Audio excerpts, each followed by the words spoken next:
السلام على حسين وعلى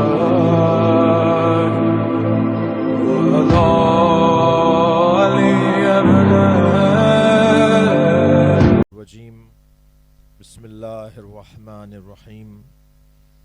الحمد لله الذي لا يبلغ مدحته القائلون ولا يحصي نعماءه العادون ولا يعدي حقه المجتهدون، الذي ليس لصفته حد محدود ولا نعت موجود ولا وقت معدود ولا أجل ممدود، فطر الخلائق بقدرته ونشر الرياح برحمته، والصلاة والسلام على الرسول المسدد المصطفى العمجد المحمود الأحمد سيدنا ومولانا ومولى الكونين جد الحسن والحسين عاني والقاسم محمد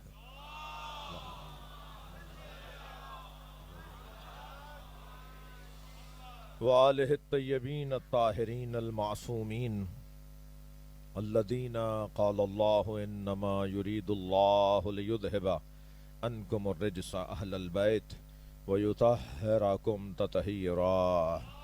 اللهم صل على محمد وعلى محمد. ولعنة الله على أعدائهم أجمعين من يوم عداوتهم إلى قيام يوم الدين. أما بعد، قال الحكيم في قرآن الكريم: بسم الله الرحمن الرحيم.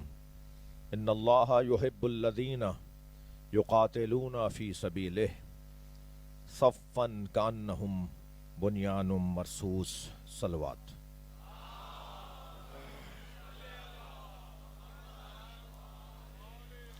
التماس کر رہا ہوں ایک سورہ فاتحہ اور 3 مرتبہ سورہ اخلاص. وہ احباب جو سالہ گزشتہ اس عشر محرم میں ان مجالس میں شریک رہے اور اس سال ہمارے درمیان نہیں ہیں، جن کے حق ہماری گردنوں پر ہیں، جنہوں نے معاشرے کی، مذہب کی، دین کی، دینی اداروں کی، سماجی اور فلاحی اور انسانی اداروں کی، انسانی خدمات کے اداروں کی خدمات، بنیادیں اور مضبوطی کے لیے کام کیا. اور خاص طور پر میرے بھائی جناب عباس بلوچ صاحب کے والد، ان کے ماموں اور میرے بڑے بھائی، میرے عزیز، میرے بلکہ ہم عمر جناب عرفان مہدی صاحب کے مرحومین سید مظہر حسین زیدی ابن سید ظفر حسین زیدی، سیدہ ممتاز فاطمہ بنت مولانا شمس الحسن زیدی، آپ سب کے مرحومین کے لیے رحم اللہ من قرأ الفاتحہ. بسم اللہ الرحمن الرحیم. الحمد للہ رب العالمین الرحمن الرحیم مالک یوم الدین. ایاک نعبد و ایاک نستعین. اهدنا الصراط المستقیم صراط الذین انعمت علیہم غیر المغضوب علیہم ولا الضالین. بسم اللہ الرحمن الرحیم. قل هو اللہ احد اللہ الصمد لم یلد ولم یولد ولم یکن له کفوا احد. بسم اللہ الرحمن الرحیم. قل هو اللہ احد اللہ الصمد لم یلد ولم یولد ولم یکن له کفوا احد. بسم اللہ الرحمن الرحیم. قل هو اللہ احد اللہ الصمد لم یلد ولم یولد ولم یکن له کفوا احد. اللہم صل علی محمد وآل محمد. مغفرت کے لیے بلند تر صلوات.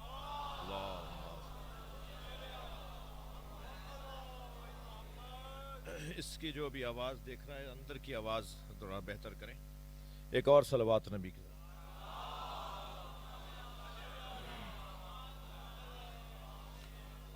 اس سے بلند صلوات ہدیہ کر. اللہ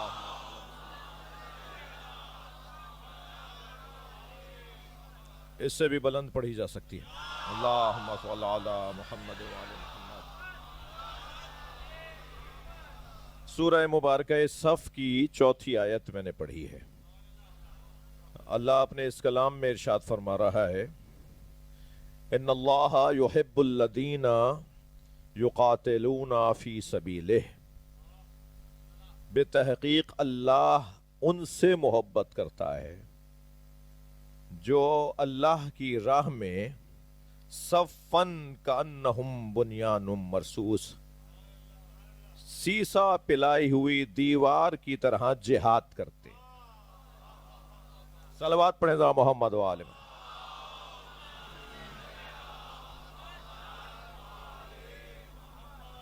ایک اور صلوات پڑھیں اندر کا اس سے بہتر صلوات دیکھ.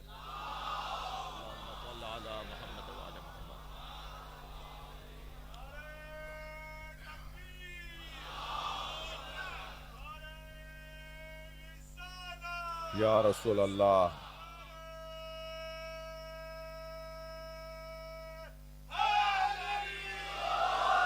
ان اللہ یحب الذین، اللہ ان سے محبت کرتا ہے یقاتلون فی سبیلہ، جو اللہ کی راہ میں جہاد کرتے ہیں، اس حالت میں کہ صفن، وہ مضبوطی کے ساتھ صف باندھے کھڑے ہوتے ہیں، وہ بھاگنے والے نہیں ہوتے،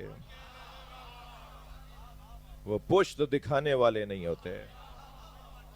صفن، ایک صف کی طرح، اور صف بھی ایسی صف کہ کأنہم بنیان مرصوص، وہ صف بھی ایسی مضبوط صف جیسے کسی دیوار میں سیسا پلا دیا گیا. مضبوطی کے ساتھ کھڑے ہونے والے لوگ، میدان میں ڈٹنے والے لوگ.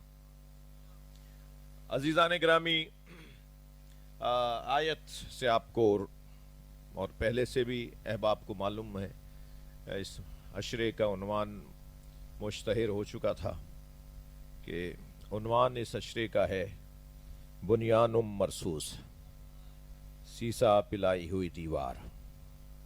تو بات تو ہوگی انشاءاللہ، مگر کیونکہ آپ کو علم ہے کہ مغرب کا وقت مسلسل اپنا دورانیہ بڑھا رہا ہے، اور تقریباً 8:15 بجے تک تو نماز جماعت سے ہی مومنین فارغ ہوتے ہیں. پھر اس کے بعد مجھے مغربین کی نماز کے فوراً بعد باب العلم نارتھ ناظم آباد میں آپ کی مومنین کی زیارت کا شرف ملتا ہے، اور وہاں آج عرفان بھائی 45 منٹ سے زیادہ نہیں پڑھ سکا کیونکہ پہلا دن تھا، اور کوشش یہ تھی کہ وقت پہ ہر جگہ مجلس ہو جائے. تو سالہ گزشتہ مجھے یاد ہے کہ ہم 10 بجے ممبر پہ بیٹھ جاتے تھے، اور آج پورے 1 گھنٹہ، معاف کیجیے گا آدھا گھنٹے کے بعد میں آپ کے سامنے حاضر ہوا ہوں. اور 6 محرم کو تو اور مزید آدھا گھنٹہ لیٹ ہو جائے گا. پہلے سے بتایا آپ کو، بریگیڈیئر اختر ضامن صاحب کے ہاں کی مجلس ہوتی ہے، وہ بھی آدھا گھنٹے سے زیادہ نہیں وہاں پر حاضری دے پاتا. ان کی شفا کے لیے بلند صلوات پڑھیں.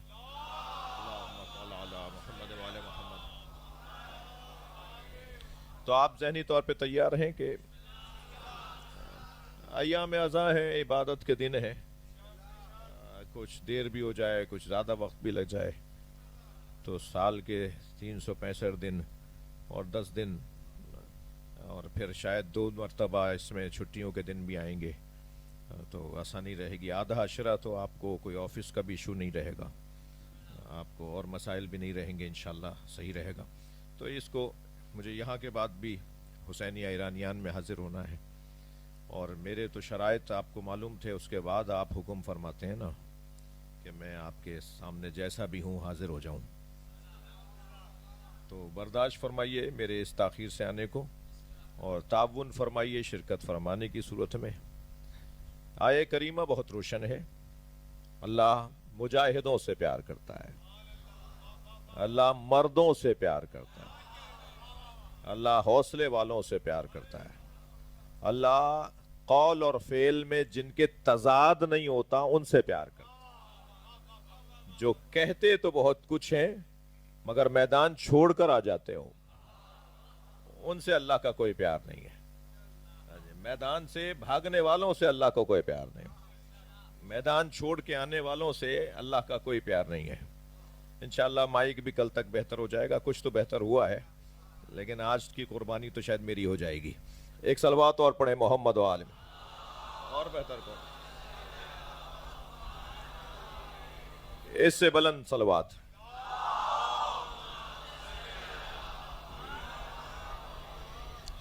تو عزیزوں، میں آپ کو سب کو پتا ہے میں بہت حقیر فقیر سا نااہل ایک طالب علم ہوں۔ آپ کو سب کو پتا ہے کہ پہلی مجلس جو ہوتی ہے وہ والی بات بھی سب کو پتا ہے، مجھے بھی کی ہے میں نے، اور یہ والی بات بھی آپ کو سب کو پتا ہے کہ پہلی مجلس ہم فلسفہ ازا، مقصد عزاداری، کیوں ہم جمع ہوئے ہیں، کیا مقصد ہے جمع ہونے کا؟ جی، صدقہ جاریہ جو مرنے نہیں دیتا، جو انسان کو باقی رکھتا ہے، جس کی وجہ سے انسان زندہ رہتا ہے، وہ کم سے کم 3 چیزیں ہیں۔ کم سے کم 3 کام مجھے اور آپ کو کرنا پڑیں گے۔ تسلی دیجئے، آپ آمادہ ہیں بات سننے کو؟ کم سے کم، شاباش،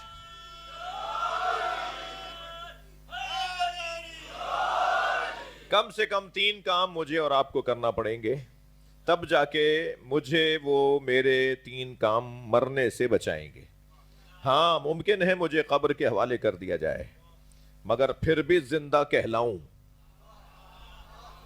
جی، مجھے معاف کیجئے، اللہ آپ کو ہزاروں سال کی عمر عطا فرمائے۔ ممکن ہے کہ ہم میں سے بہت سوں کو قبر کے حوالے کر دیا جائے، مگر پھر بھی زندہ رہیں۔ ویسے بھی جس دروازے پر میں اور آپ بیٹھے ہیں نا، ان کے ہاں موت اور حیات کا مطلب ہی کچھ اور۔ یہ موت اور حیات کا مفہوم بدلنے والے لوگ ہیں۔ یہ بہت سے زندوں کو مردہ کہتے ہیں اور بہت سے بظاہر مردوں کو زندہ کہتے ہیں۔ مجھے بتائیے کہ جس کا ضمیر مر گیا ہو وہ زندہ کہاں ہے؟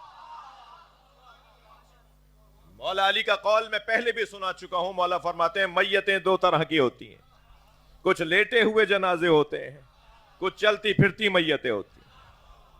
ضروری نہیں ہے جو چل پھر رہا ہو وہ زندہ ہو، ہر چلتا پھرتا زندہ نہیں ہے۔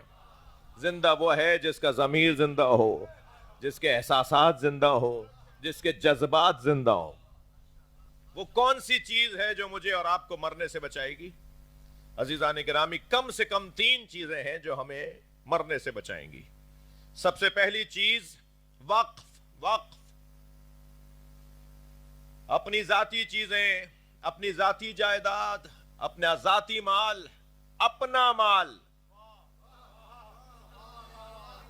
اللہ کے رسول اور اہل بیت کے نام پر وقف کر کے مرنا۔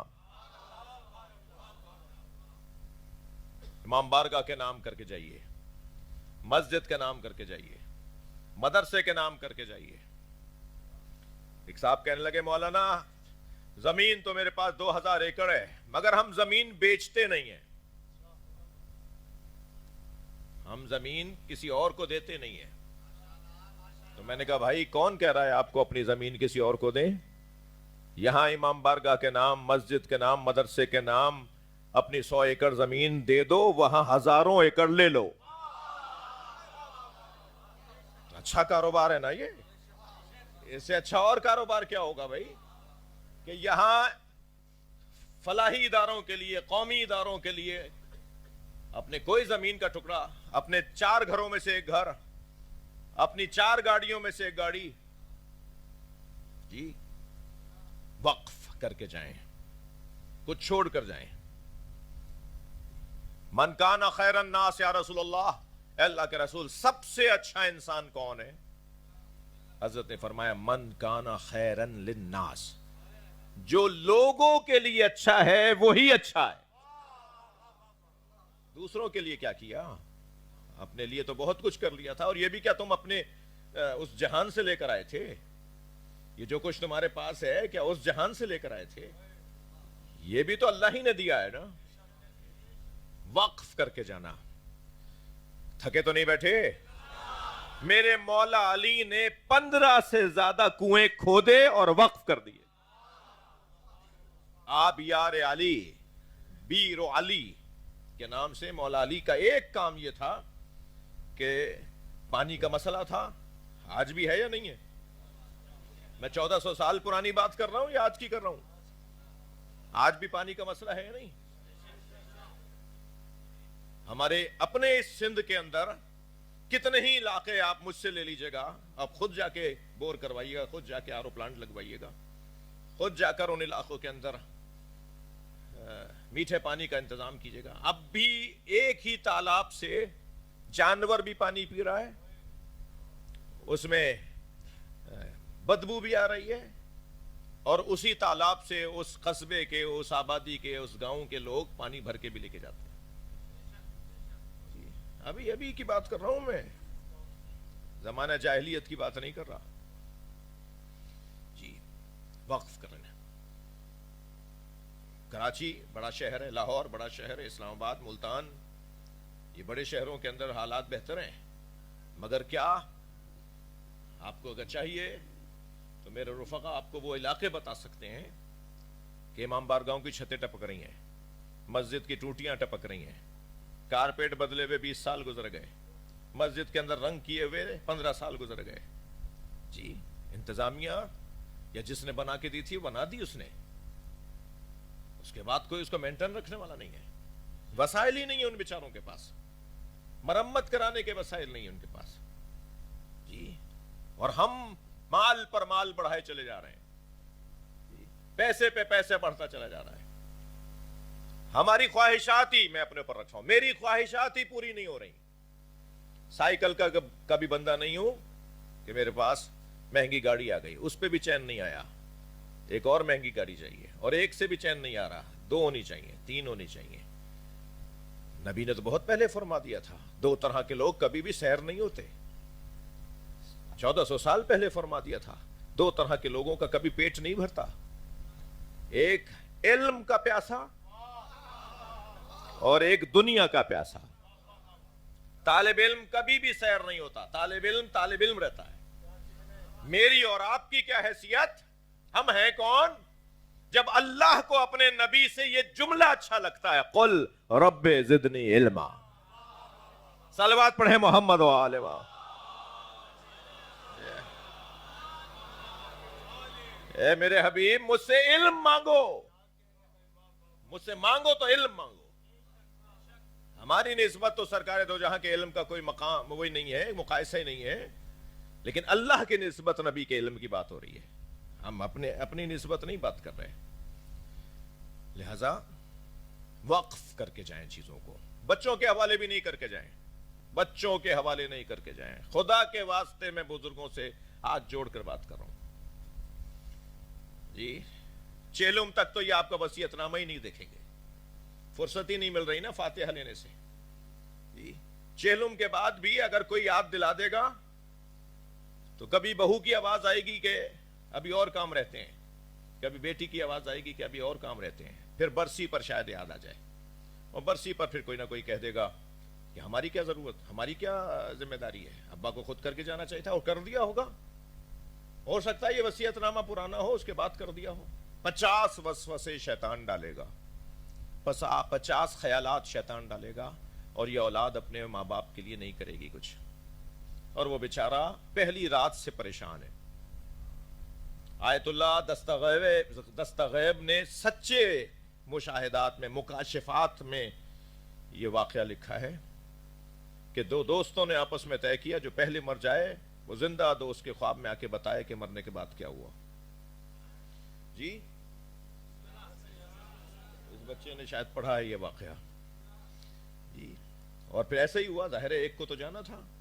وہ جب مر گیا دوست, اور وہ زندہ دوست کے 1 سال کے بعد خواب میں آیا, اور جب آیا تو منظر دیکھا کہ بہت شاداب سرزمین ہے, باغات ہیں, آبشار ہیں, طرح طرح کے پرندے چہچہا رہے ہیں, حسین اور خوشنما باغ ہے, اور ایک خوبصورت تخت پہ یہ بیٹھے ہوئے ہیں, گدے تکیے لگے ہوئے ہیں, حور و غلمان ان کی خدمت میں ہیں. مگر ہر کچھ دیر کے بعد ایک چیخنے کی آواز, چیخ کر بات کرتے ہیں, یعنی ایک چیخ نکلتی ہے ان کی, ایک تکلیف کی کیفیت میں. جب کسی کو اچانک کوئی چٹکی بھرے, کوئی تکلیف ہو تو چیخ نکلتی ہے, اس کیفیت میں اس کی چیخ نکلتی ہے.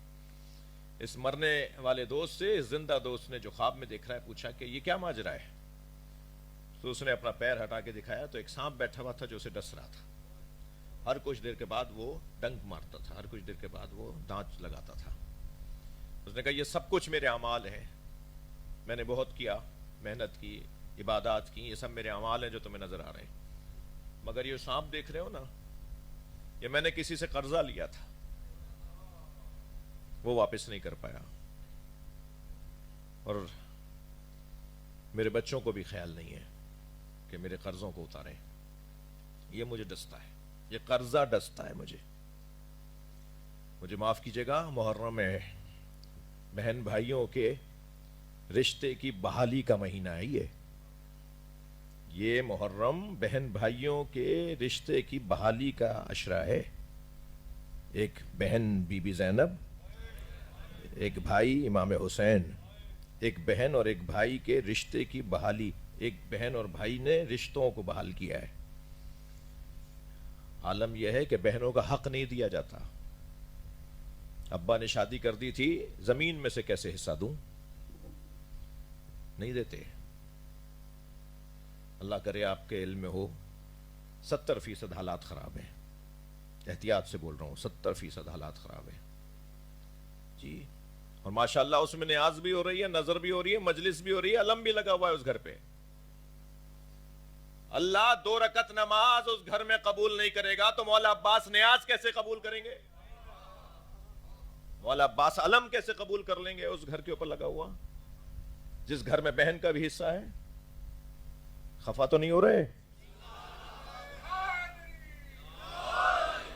سب سے اہم مسئلہ ہے عزیزان گرامی مرنے کے بعد کا خیال کرنا. یہ جو سانس میرا اندر گیا ہے نا, مجھے تو نہیں پتا یہ واپس آئے گا یا نہیں, کیا معلوم کہ سینے میں گھٹ کے رہ جائے. تو جب مجھے آج نہیں کل کی بات نہیں, اس سانس کا نہیں پتا کہ دوسرا سانس بھی آنا ہے, تو میں اس کا اہتمام کر رہا ہوں یا نہیں؟ وقف کر کے جائیں اپنی چیزیں, اللہ رسول کی خاطر چھوڑ کر جائیں. توجہ چاہوں گا, اللہ رسول کے چاہنے والوں کے نام وقف کر کے جائیں. وقف, انسان وقف کر کے جائے اپنی چیزیں کہ یہ میرا نہیں ہے, میں نے لکھ دیا ہے. اچھا لکھے بھی نہیں, میں ایک اور شرعی مسئلہ بتا دوں, لکھنا بھی کافی نہیں ہے. لکھنے پہ تو یہ عمل کریں گے نا موصوف, جنہیں بیٹا کہتے ہیں, جنہیں بیٹی کہتے ہیں, یہ نہیں کریں علم عمل, تو لکھے نہیں, ٹرانسفر کر کے جائیں, نام کر کے جائیں, رجسٹری کروا کے جائیں, ورنہ کوئی فائدہ نہیں ہے اس لکھنے کا. وصیت بھی صرف زبان سے بولنے کو وصیت نہیں کہتے. وصیت کے شرائط ہیں, وصیت کے قانون ہے, شرعی تقاضے ہیں اس کے. 2 عادل گواہ تحریر پر گواہ ہوں, اور صرف گواہ نہیں, وہ سائن کریں اس کے اوپر کہ ہمارے سامنے یہ لکھی گئی ہے. اور پھر وصیت بھی اگر آپ کر کے جائیں گے تو 1/3 سے زیادہ آپ کے بچوں کو اختیار ہے کہ وہ اللہ نے اختیار دیا ہے, وہ نہیں کریں خرچ. آپ 1 لاکھ چھوڑ کے گئے, وہ 35,000 سے زیادہ, آپ نے کہا 1 لاکھ دے دینا اللہ کی خاطر, وہ 65,000 نہ دیں, ان کی مرضی ہے, یہ شریعت نے کہا ہے. بہتر ہے کہ اپنے ہاتھ سے وقف کر کے جائیں, چھوڑ کر جائیں. پہلا عنوان وقف, زیادہ نہیں آپ کو تنگ کرنا چاہتا. میرے مزاج میں بھی چڑھانا نہیں ہے, تبلیغ کرنا چاہتا ہوں, چڑھانا نہیں چاہتا, پیغام دینا چاہتا ہوں. صلوات پڑھیں ذرا محمد وآل.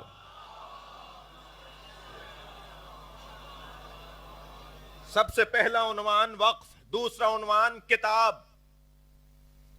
اگر کوئی ایک ورق جس کے اوپر علمی کوئی بات لکھی بھی ہو, معصوم فرماتے ہیں اگر کوئی ایک ورق چھوڑ کر جائے جس پہ کوئی علمی بات لکھی بھی ہو, تو وہ ورق محشر میں اس کے لیے ڈھال بنے گا, اور جب تک وہ ورق باقی رہے گا اس کے لیے فرشتے استغفار کرتے رہیں گے.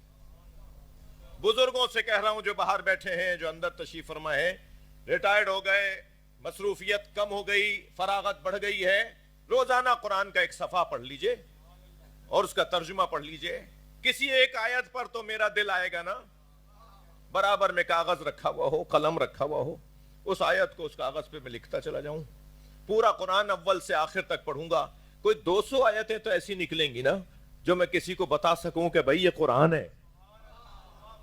اور وہ جو 200 آیتوں والا میں نے کوئی 150 صفحے چھوڑے ہوں گے, وہ ایک ورق ہے, وہ ایک تحریر ہے جسے اللہ پسند کرتا ہے. اچھی مصروفیت ہے, فراغت سے بہتری ہے, فراغت سے مصروفیت ہے. ایک ورق, ایک کتاب اگر کوئی چھوڑ کر چلا جائے تو یہ انسان کی سعادت مندی اور اس کی زندگی کی علامت ہے. تیسری چیز بتا دوں, ولد صالح, نیک اولاد. اپنے بچوں کی تربیت, اپنے بچوں کو نیک اور صالح بنانا. ولد الصالح, یہ عزیزان گرامی تین چیزیں حدیث کہتی ہے. حدیث مبارکہ سنائیے میں نے آپ کو. اب اگر کسی کو برا لگا ہو تو بھائی حدیث سنائیے. اب حدیث پہ بھی برا لگے گا کیا؟ ایک صلوات پڑھیں ذرا محمد و آل محمد. تین چیزیں ہیں کہ جو انسان کو مرنے نہیں دیں گی, اسے سعادت مند بنا دیں گی. پھر دوہرا کر نتیجہ دے رہا ہوں, نتیجہ خیز جملہ ہدیہ کرنے جا رہا ہوں. سب سے پہلی چیز وقف, دوسری چیز ورق, تحریر, کتاب, تیسری چیز ولد الصالح, درود اور سلام ہو اس وجود پر جس نے اسلام کو وقف کیا ہے, قرآن جیسی کتاب دی ہے, حسین جیسا بیٹا دیا.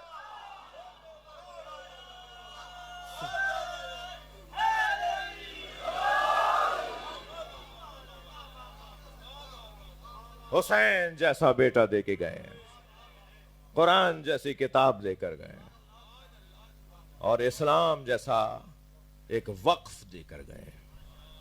قیامت تک نبی مکرم کے اس وقف شدہ پیغام سے بال برابر بھی کوئی کم نہیں کر سکتا. وقف میں جو موقوفات ہوتا ہے نا, اسی مسجد کی سجدگاہیں کسی اور مسجد میں نہیں رکھی جا سکتی. اگر ٹوٹ گئی ہیں, شکستہ ہو گئی ہیں, تو انہی کو دوبارہ سے خاک کر کے, مٹی کر کے, اسے دوبارہ سے پیس کے دوبارہ سے سجدگاہ بنائی جائے گی. یہ سجدگاہ کسی اور امام بارگاہ میں نہیں جا سکتی. کارپیٹ خراب ہو گیا تو اس کو اگر بیچنا بھی ہے پرانے کارپیٹ کو, تو پھر اسی کے لیے دوسرا خریدنا ہوگا. یہ کہیں اور جا کے نہیں لگے گا. یہاں کے پنکھے کہیں اور نہیں لگیں گے. مسئلہ بتا رہا ہوں آپ کو. وقف میں ایک بال برابر بھی رد و بدل نہیں ہو سکتا. اسلام میں کوئی ان من نہیں کر سکتا, زیادتی اور کمی نہیں کر سکتا. جو شریعت ہے وہ شریعت ہے, اسے کوئی نہیں بدل سکتا. رسول اللہ یہ تین چیزیں دیکھے گئے ہیں. پہلی مجلس ہے, وہ جو تین چیزیں سرکار دیکھے گئے ہیں ان میں ولد الصالح حسین ابن علی.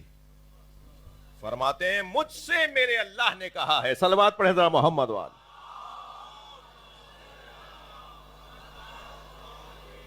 کہ اللہ جس سے محبت کا ارادہ کرتا ہے اس کے دل میں حسین کی محبت ڈال دیتا, اور اللہ جس سے نفرت کرنے لگتا ہے اس کے دل میں حسین کا بغض ڈال دیتا. اللہ جن سے محبت کرتا ہے ان کے دلوں کا حاکم حسین ہے. یہ میرے اور آپ کے اللہ سے دعا کریں کہ اللہ ہمارے دل میں حسین کی جتنی محبت بڑھے گی اتنا مجھے یقین ہوگا کہ تو مجھ سے پیار کر رہا. یہ ہے ولد الصالح نبی مکرم کے. جی کیا مقام ہے. سبتایا, میرے دو بیٹے ہیں. سرکار فرما رہے ہیں میں امت کو دو بیٹے دے کے جا رہا ہوں. میرے دو بیٹے ہیں, میرا سبت اکبر میرا بڑا بیٹا حسن مجتبی, میرا چھوٹا بیٹا حسین. میں دو بیٹے اپنی امت کے حوالے کر کے جا رہا ہوں. اذکرکم اللہ فی اہل بیتی, میں تمہیں اپنے اہل بیت کے بارے میں اللہ سے ڈراتا ہوں. اللہ سے ڈرو میرے اہل بیت کے بارے میں.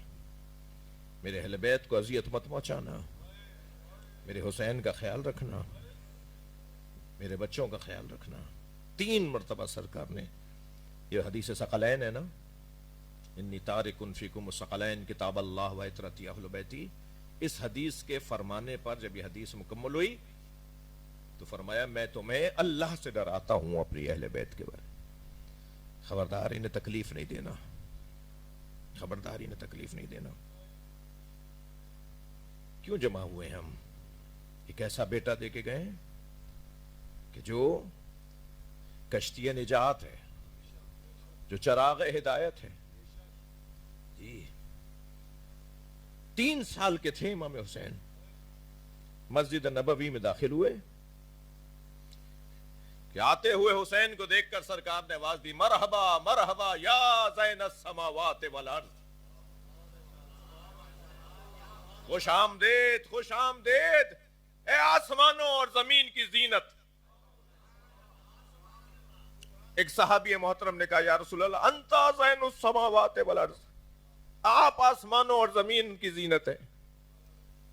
فرمایا ان ابنی ھذا اکبر فی السماء من الارض، میرا یہ حسین آسمانوں میں زمین سے زیادہ بڑا ہے۔ لَمَكْتُوبٌ عَلَى يَمِينِ الْعَرْشِ، سرکار فرماتے ہیں لَمَكْتُوبٌ عَلَى يَمِينِ الْعَرْشِ، عرش کے سیدھی طرف لکھا ہوا ہے، عرش کے سیدھی طرف لکھا ہوا ہے ان الحسین مصباح الہدی وسفینۃ النجات، حسین چراغ ہدایت ہے اور کشتی نجات ہے۔ آپ دیکھ رہے ہیں کہ میں یہ تیسری مجلس پڑھ رہا ہوں آج کے دن کی، ہر جگہ پہلے دن ہی اتنا رش ہے، جبکہ موسم تو اچھا اور برا نہیں ہوتا، موسم تو رحمت ہوتی ہے،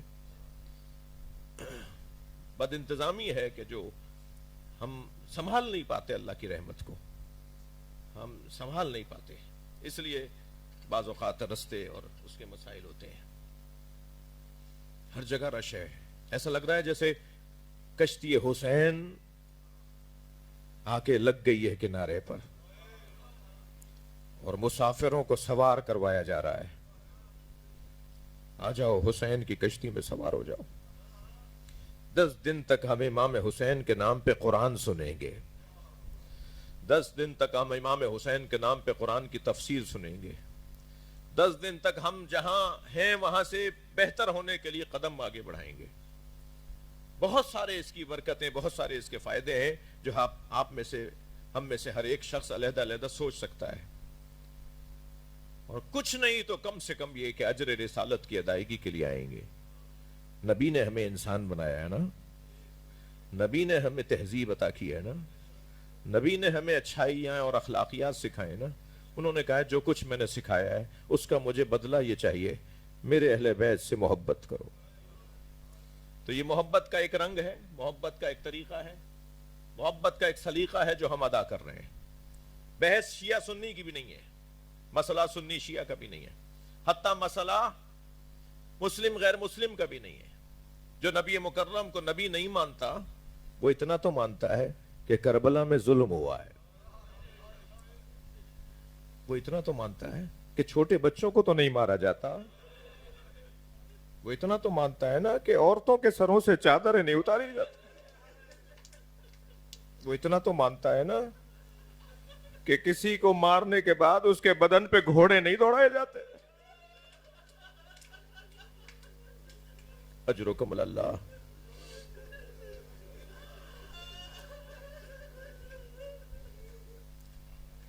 آج پہلی مجلس ہے، پہلی محرم ہے، آپ کی بھی آنکھوں میں آنسو آ گئے۔ چلیے کچھ دیر یہی غور کریں کہ ہوا کیا ہو گیا۔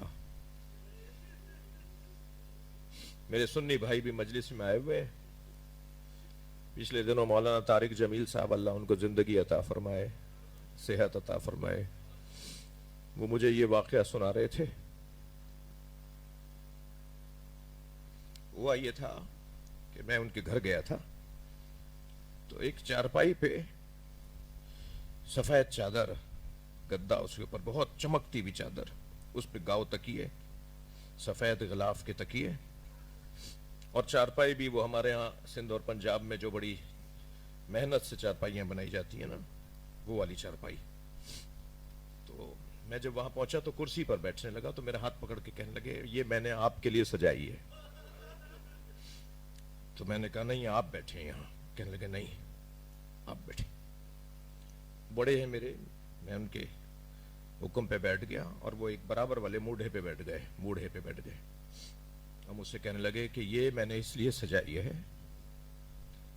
کہ ہماری فلاں کتاب میں روایت ہے کہ ایک دن حسین ابن علی ایک طویل سفر سے لوٹے، مدینہ منورہ میں اپنے گھوڑے پہ بیٹھے ہوئے شہر میں داخل ہوئے. سارا شہر حسین کے استقبال کو باہر آیا ہوا تھا، اور ان صحابہ کرام میں حضرت ابو ہریرہ بھی تھے. مولانا نے یہ واقعہ سنایا مجھے. اور جیسے ہی حسین گھوڑے سے اترے تو حسین کے لباس پر، حسین کے چہرے پر، حسین کے بدن پر، حسین کے گھوڑے پر گرد راہ بھی تھی. تو جیسے ہی حسین گھوڑے سے اترے تو حضرت ابو ہریرہ نے اپنا امامہ پکڑ کر کھینچا، اور وہ پٹکا کھلتا چلا گیا، اور اس پٹکے سے حسین کے جوتے صاف کرنے لگے. تو مولانا فرمانے لگے کہ فوراً امام حسین نے روکا کہ آپ میرے بابا کے دوست ہیں، آپ میرے نانا کے صحابی ہیں، آپ یہ کیا کر رہے ہیں؟ تو انہوں نے کہا نہیں حسین، میں نے ان پیروں کو نبی کے سینے پہ دیکھا ہے.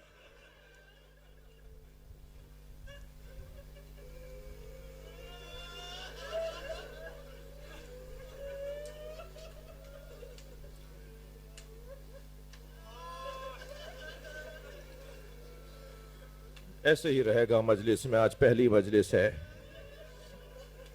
میں نے ان پیروں کو نبی کے سینے پہ دیکھا ہے. ساری زوجاؤں سے کہا ہوا تھا میرا حسین حسین ہے. نبی نے اپنی ساری زوجاؤں سے کہا ہوا تھا میرا حسین حسین ہے. میرے حسین کو کبھی رلانا نہیں.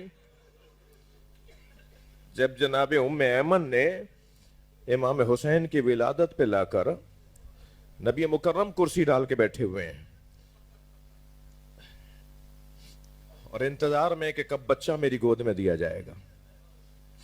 حضرت ام ایمن نے جب ولادت کی خبر آ کے دی نا کہ اللہ نے آپ کو بیٹا دیا ہے، تو فوراً فرمایا مجھے لا کے دو.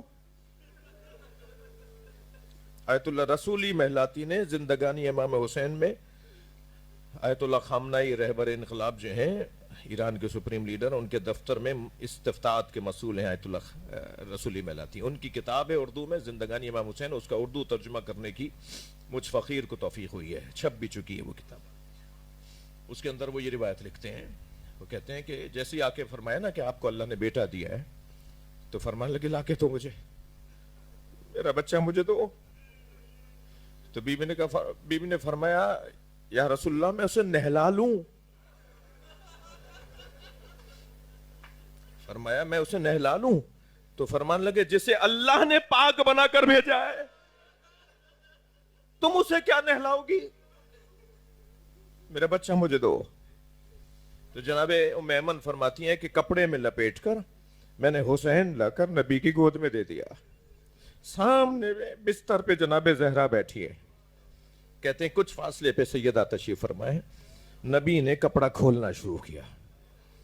امام حسین کے پیروں کو دیکھا، پھر ہاتھوں کو ہلا ہلا کے دیکھا، پھر گردن کو دیکھا، پھر امام حسین کو پشت کی طرف موڑا، ان کے سینے کو اور ان کے شکم کو اپنے ہاتھوں پہ لیا اور پشت کے اوپر کر دیا، اور پھر پشت پہ ہار پھیر پھیر کے دیکھنے لگے. تو جناب زہرا نے دور سے دیکھ کر فرمایا نانا بابا، فرمایا بابا میرے بچے میں کوئی نقص ہے؟ ایسے بھی نبی مکرم دیکھ رہے ہیں نا. فرمایا میرے بچے میں کوئی نقص ہے؟ فرمایا نہیں، جو کمال تیرے بچے میں ہے اے فاطمہ، تیرے بچے میں جو کمال ہے وہ کسی بچے میں نہیں ہے. فرمایا مجھے جبریل نے آ کے بتایا یہی حسین ہے جس کے جوڑ جوڑ علیحدہ کیے جائیں گے. اجرکم اللہ، اجرکم اللہ. جس کے گلے کو کاٹا جائے گا، جس کے اوپر گھوڑے دوڑائے جائیں گے. بہت روئے جناب رسالت باب. یہ واحد ولادت ہے اہل بیت کے گھر میں، یہ واحد ولادت ہے اہل بیت کے گھر میں جس میں سب روئے ہیں. اس بچے کے آنے پر سب روئے ہیں. عجیب بات نہیں ہے؟ 1400 سال سے امام حسین پہ ایسے رویا جا رہا ہے، آنسو ہی خشک نہیں ہو رہے، رونے والے باز ہی نہیں آ رہے، رونے والے کوئی شرم نہیں کرتے رونے میں. بڑے بڑے معتبر لوگ بڑی بڑی حیثیت والے لوگ حسین کا نام آتے تو روتے ہیں، حسین کا نام آتا ہے تو روتے ہیں۔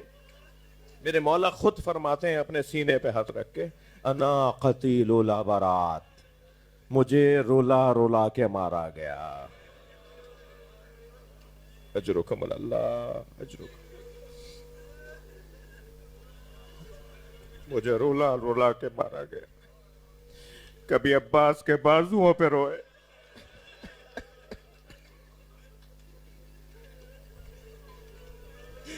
کبھی قاسم کے جنازے پر روئے، کبھی علی اکبر کے لاشے پہ روئے۔ رونے والوں، ایک چھوٹے سے بچے پہ تو بہت روئے۔ امام حسین نے علی اصغر کا لاشا اٹھا تو لیا تھا، مگر حسین سے اٹھ نہیں رہا تھا۔ کبھی آگے جاتے تھے، کبھی پیچھے آتے تھے، بار بار بچے کو دیکھتے تھے، سینے سے لگا لیتے تھے، بار بار دیکھتے تھے بچے کو، پھر سینے سے لگا لیتے تھے۔ یہ واحد لاشا ہے، ہر لاشا لا کر امام حسین نے گنج شہیدہ میں رکھا، مگر علی اصغر کا لاشا ان کی ماں کو بھی نہیں دے رہے تھے۔ جب جناب رباب کہتی تھی نا مجھے دے دیجئے، تو پھر سینے سے لگا۔ جناب زینب کے فرماتی تھی بھیا مجھے دے دو، تو پھر سینے سے لگا دیتے۔ سکینہ نے بڑھ کے کہا بابا میرا بھائی مجھے دے دو۔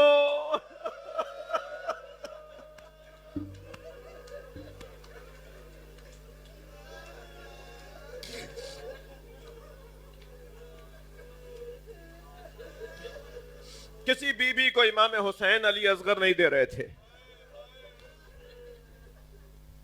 بہت دل ٹوٹا تھا امام حسین کا، بہت روئے تھے امام حسین۔ جب ہر بی بی نے مانگا اور امام حسین دیکھ کر سینے سے لگا لیتے تھے، تو اس وقت میں ہاتف غیبی کی، فرشتے کی آواز آئی، اور آواز یہ تھی دع الحسین حاضر رضی، حسین اس بچے کو اس کی ماں کے حوالے کر دو، جنت میں حوریں اس کا استقبال کر رہی ہیں۔ تب اللہ کا حکم پا کر امام حسین نے اس بچے کی ماں کے گود میں دے دیا تھا۔ اور خواتین بھی آئی ہوئی ہیں نا مجلس میں، اور چھوٹے چھوٹے بچوں کو بھی لائی ہوں گی نا بیبیاں۔ جب جناب رباب نے گود میں لیا نا، تو چہرے کو دیکھ کر ایک مرتبہ پیشانی کا بوسہ دیا اور ایک جملہ کہا، یا بنیا مثلو کا یو نہر، اے میرے لال، عرب تو اونٹنی کے دودھ پیتے، بچے کو نہر نہیں کرتا، کیا تو جیسوں کو بھی نہر کیا جاتا ہے؟ اجرکم اللہ، اجرکم اللہ۔ جن کے مذہب میں رونا جائز ہے وہ تکلف کر کے نہ روئیں۔ مجھے نہیں معلوم کہ میری آپ کی زندگیوں میں آئندہ سال یہ دن لکھیں یا نہیں۔ اللہ سے عمر بڑھوائیے، امام حسین پر رونے کے برکت سے اللہ سے عمر بڑھوائیے۔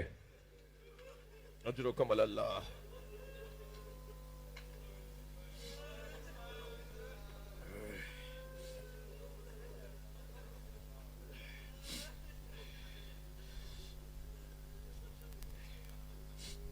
اپنی زوجاؤں سے کہا ہوا تھا، فرمایا ہوا تھا نبی نے، میرے حسین کا ہمیشہ خیال رکھنا۔ جب جا رہے تھے نا مدینہ چھوڑ کے، تو 3 معمر بیویوں کو لے کے نہیں گئے۔ میں دیکھ رہا ہوں بعض لوگ گھٹ گھٹ کے رو رہے ہیں، کوئی آپ کو روک نہیں رہا، رونے سے کوئی نہیں روک رہا آپ کو۔ سلام ہو سکینہ پر، جسے رونے پہ تماچا مارا جاتا ہے، جسے رونے پہ تازیانہ مارا جاتا۔ 3 معمر بیویوں کو امام حسین چھوڑ کر گئے۔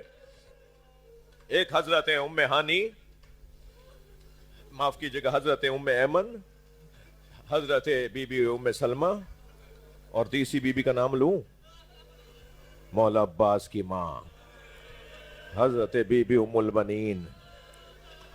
3 بزرگ عورتوں کو امام حسین اپنے ساتھ لے کر نہیں گئے۔ اور آوازیں بلند ہو رہی ہیں نا، ایک جوان بیٹی بھی ہے جنہیں امام حسین چھوڑ کر گئے ہیں، ساتھ لے کر نہیں گئے۔ اور وہ بی بی جب آخر میں رخصت دے رہی تھی نا، بیویوں سے رخصت لے رہی تھی، تو آخر میں امام حسین نے دیکھا کہ اس کی گود میں علی اصغر ہے، تو جناب زینب سے فرمایا بہن زینب بچے کو لے لو، قافلہ تیار ہے۔ جس بی بی نے بھی جا کر بچے کو لینا چاہا تو بچہ بہن سے لپٹا ہوا ہے۔ ہاں، فاطمہ صغرا کی گود چھوڑ نہیں رہا۔ اجرکم اللہ، اجرکم اللہ۔ ماں نے بھی مانگا تو بچے نے بہن کی گود نہیں چھوڑی۔ نہ جانے کیا امام حسین نے آ کر کان میں کہا، بچے کے کان میں آ کر امام حسین نے کچھ کہا، علی اصغر نے بہن کی گود چھوڑ دی۔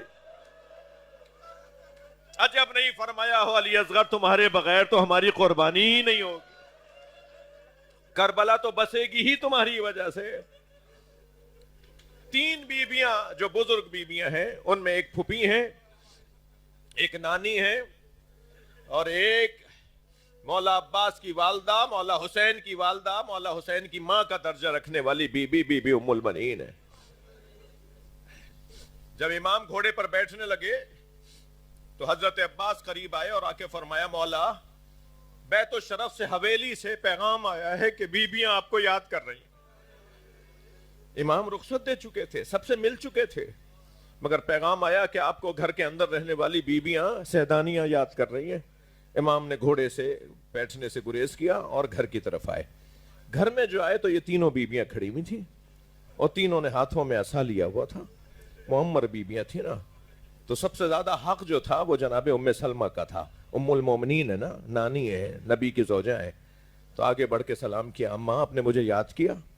تو بی بی 2 قدم آگے بڑھی اور اپنی چادر میں سے ایک شیشی نکالی اور کہا تمہارے نانا نے مجھے یہ شیشی دی تھی، اس میں خاک ہے، اور مجھ سے کہا تھا ام سلمہ جب یہ خاک خون میں تبدیل ہو جائے تو سمجھنا میرا حسین مارا گیا۔ حسین مجھے ایسا لگتا ہے جیسے یہی وہ سفر ہے جس میں تمہیں مار دیا جائے گا۔ تو میرے مولا نے فرمایا ہاں نانی یہ وہی سفر ہے، میں اب واپس نہیں آؤں گا۔ اجرکم اللہ، اجرکم اللہ۔ آنکھوں میں آنسو دیکھ رہا ہوں۔ میری بیوی نے فرمایا حسین یہ وہی سفر ہے؟ فرمایا نانی یہ وہی سفر ہے، اب میں اس سفر سے واپس نہیں آؤں گا۔ تو سنیں گے 2 قدم آگے بڑھ کر بالکل قریب آ کر بی بی ام سلمہ نے فرمایا پھر زینب کو چھوڑ جاؤ، پھر زینب کو چھوڑ جاؤ۔ فرمایا اماں اللہ زینب کے ذریعے میرا پیغام عام کرے گا، اللہ زینب کو اسیر دیکھنا چاہتا ہے، مجھے شہید دیکھنا چاہتا ہے، اور زینب کی اسیری سے اپنا دین مضبوط کرنا چاہتا ہے۔ پھر حضرت ام ایمن سے کہا اماں آپ نے بلایا؟ پھوپھی ہے نا، فرمانے لگی حسین ہماری حویلی کا پرانا دستور ہے جب ہمارے ہاں کوئی مصیبت آنے والی ہوتی ہے، اہل بیت کے گھر میں جب کوئی مصیبت آنے والی ہوتی ہے تو جناتنیاں روتی ہیں۔ کل رات سے میں جناتنیوں کے رونے کی آوازیں سن رہے ہیں۔ فرمایا اماں یہ میرا نوحہ پڑھ رہی ہیں، یہ مجھے رخصت کر رہی ہیں، یہ جانتی ہیں اب حسین اس حویلی میں نہیں آئے گا۔ تو جناب ام البنین کی طرف بڑھ کے فرمایا اماں آپ نے مجھے یاد کیا؟ فرمایا آقا زادے تمہارے بابا نے مجھ سے عقد اس لیے کیا تھا کہ اللہ مجھے ایک شجاع بیٹا عطا کرے۔ اللہ نے مجھے 4 بیٹے عطا کیے ہیں، مگر میں کبھی کبھی سوچتی ہوں کہیں عباس وفاداری میں کوتاہی نہ کر جائے، وفاداری میں کوتاہی نہ کر جائے۔ کچھ عقب میں حضرت عباس کھڑے تھے، مولا حسین نے مڑ کر دیکھا اور فرمایا عباس قریب آؤ، اپنی ماں کو یقین دلاؤ تم کتنے بڑے وفادار ہو۔ حضرت عباس نے فرمایا اماں اگر 70 مرتبہ مارا گیا اور پھر زندہ کیا گیا میں حسین کو چھوڑ کر نہیں جاؤں گا۔ اجرکم اللہ، اجرکم اللہ۔ اللہ آپ کو کسی غم میں نہ رلائے سوائے غم اہل بیت کے، ہمیں رونے رلانے والوں میں قرار دے۔ حسین مولا مدینہ چھوڑ رہے ہیں، میرے مولا آئے ہیں اپنے ذوالجناح پہ سوار ہوئے، پہلی محرم میں نا مولا مدینہ چھوڑ رہے ہیں، میرے مولا اپنی سواری پر سوار ہوئے، امام کا ذوالجناح بڑھا تو آہستہ آہستہ سواریاں حرکت میں آئیں، قافلہ آگے بڑھنے لگا۔ ابھی شہر مدینہ سے باہر ہی گئے تھے کہ حضرت عباس گھوڑا دوڑاتے ہوئے قریب آئے۔ مولا عباس کا طریقہ یہ تھا کہ ابھی آگے چلے جاتے تھے تاکہ رستے میں آنے والے مسافروں سے کہیں کہ تھوڑا سا رستہ بدل لو۔ حسین کا قافلہ ہے.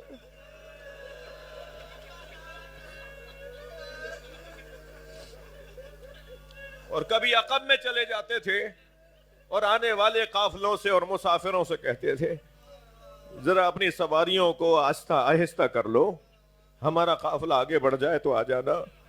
آپ پہنچ گئے نا کہ کیا یہ حضرت عباس سوچتے ہوں گے جس قافلے میں نبی زادیاں ہوں, ادب ہے, احترام ہے, ساری امت احترام کرنے کو تیار ہے, کہ ایک مرتبہ گھوڑا دوڑاتے ہوئے قریب آئے اور مولا حسین کے کچھ قریب آ کے سلام کیا. مولا نے مڑ کے دیکھا, کہا مولا ہمارے قافلے کے پیچھے ایک مختصر سا قافلہ آ رہا ہے. مولا اس قافلے میں 3 سواریاں ہیں اور ان 3 سواریوں میں ایک صحابی رسول حضرت عبداللہ ابن عروہ غفاری ہیں, ان کا بیٹا ہے, ان کا غلام ہے, اور کچھ ان کا سامان ہے, وہ پیچھے ہماری سواریوں کے آ رہے ہیں. امام نے فرمایا تم نے پوچھا نانا کے صحابی سے کہ کہاں کا ارادہ ہے؟ کہا انہوں نے کہا کہ مجھے تو حسین کے پیچھے چلنا ہے.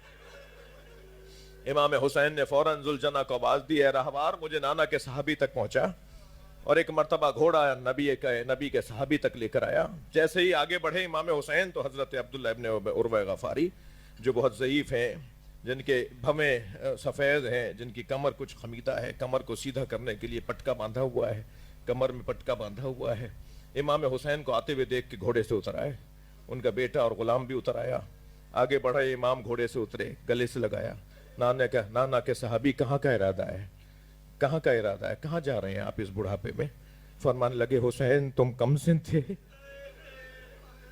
تم چھوٹے تھے, کم سن تھے, نبی خطبہ دے رہے تھے, تم مسجد میں آئے, تمہارے پیروں میں تمہارا کرتا الجھا, تم زمین پر گرنے لگے, نبی نے ممبر چھوڑ دیا, آگے بڑھ کے تمہیں اٹھایا, اپنے ساتھ ممبر پہ لا کے بٹھایا, اور ہم سب سے مخاطب ہو کر کہا میرے حسین کو غور سے دیکھو, اگر کبھی یہ اس حالت میں جا رہا ہو کہ اس کی بہن بیٹیاں بھی ساتھ ہوں اور تم میں سے کوئی زندہ رہ جائے تو میرے حسین کا ساتھ ضرور دینا, میرے حسین کو تنہا نہ چھوڑنا. حسین میں بوڑھا ضرور ہوں, مجھے نبی کی وصیت پر عمل کرنا ہے. امام نے گلے سے لگایا, پیشانی کا بوسہ دیا اور فرمایا چلیے پھر ہمارے ساتھ چلیے. فرمانے لگے نہیں حسین تمہارا قافلہ آگے چلے گا اور میرا قافلہ پیچھے چلے گا. امام نے فرمایا آپ ساتھ چلیے, علی اکبر ہیں, عباس ہیں, میرے جوان ہیں, آپ کا ساتھ دیں گے, آپ کی خدمت کریں گے. فرمانے لگے نہیں حسین میری بات مان لو, تمہارا قافلہ آگے چلے گا, میں پیچھے چلوں گا. امام نے فرمایا آپ ایسا کیوں کرنا چاہتے ہیں؟ فرمانے لگے اس قافلے میں زینب کی سواری ہے, اس قافلے میں نبی زادیاں ہیں, میں کیسے اس قافلے میں چلوں جس میں نبی کی بیٹیاں چل رہی ہوں؟ میں ہاتھ جوڑ کے عبداللہ سے کہوں گا اے عروہ غفاری تم نے بڑا ادب کیا زینب کبریٰ کا, کاش 11 محرم کو ہوتے تو دیکھتے کہ زینب کی آوازیں بلند تھی, واہ حجابہ.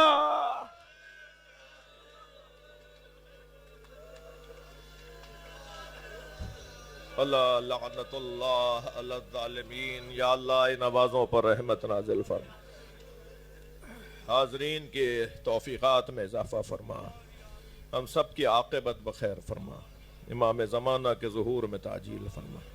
دعاؤں کی قبولیت کے لیے, عرفان بھائی کے والدین مرحومین کی مغفرت کے لیے, آپ سب کے مرحومین کی مغفرت کے لیے, حاجات کی برابری کے لیے, امام زمانہ کے ظہور میں تعجیل کے لیے بلند تر صلوات.